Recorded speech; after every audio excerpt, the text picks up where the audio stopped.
ភាពតានតឹងរវាងទីក្រុងមូស្គូនិងទីក្រុងគៀវបានហក់ឡើងដល់កម្រិតខ្ពស់កាលពីថ្ងៃច័ន្ទទី29ខែធ្នូឆ្នាំ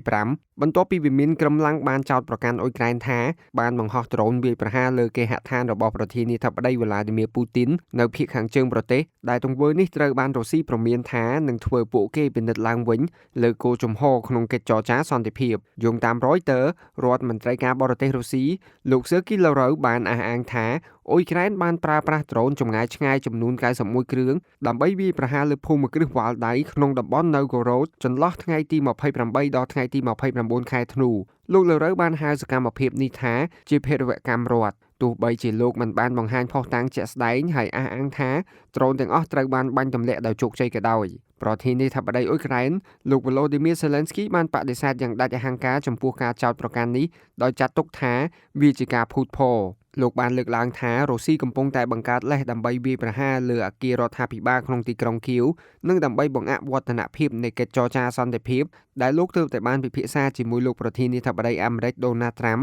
នៅរដ្ឋ Florida កាលពីថ្ងៃអាទិត្យលោក Trump បានបញ្ជាក់ថាលោកបានជជែកតាមទូរស័ព្ទជាមួយលោកពូទីននៅព្រឹកថ្ងៃច័ន្ទហើយលោកពូទីនបានបង្ហាញការខឹងសម្បារយ៉ាងខ្លាំងចំពោះព្រឹត្តិការណ៍នេះទោះជាយ៉ាងណាលោក Trump នៅតែមានជំនឿចិត្តថាកិច្ចព្រមព្រៀងសន្តិភាពអាចនឹងនៅជិតបង្កើយបច្ចុប្បន្នបញ្ហាដែនដីនៅតំបន់ Donbas និង Zaporizhzhia ក៏ដូចជាការធានាសន្តិសុខរយៈពេលវែងសម្រាប់អ៊ុយក្រែននៅតែជាចំណុចចម្រូងចម្រាសបំផុតដែលមិនទាន់អាចដោះស្រាយបានក្នុងសំណើសន្តិភាព20ចំណុចរវាងទីក្រុងមូស្គូនិងទីក្រុងគៀវ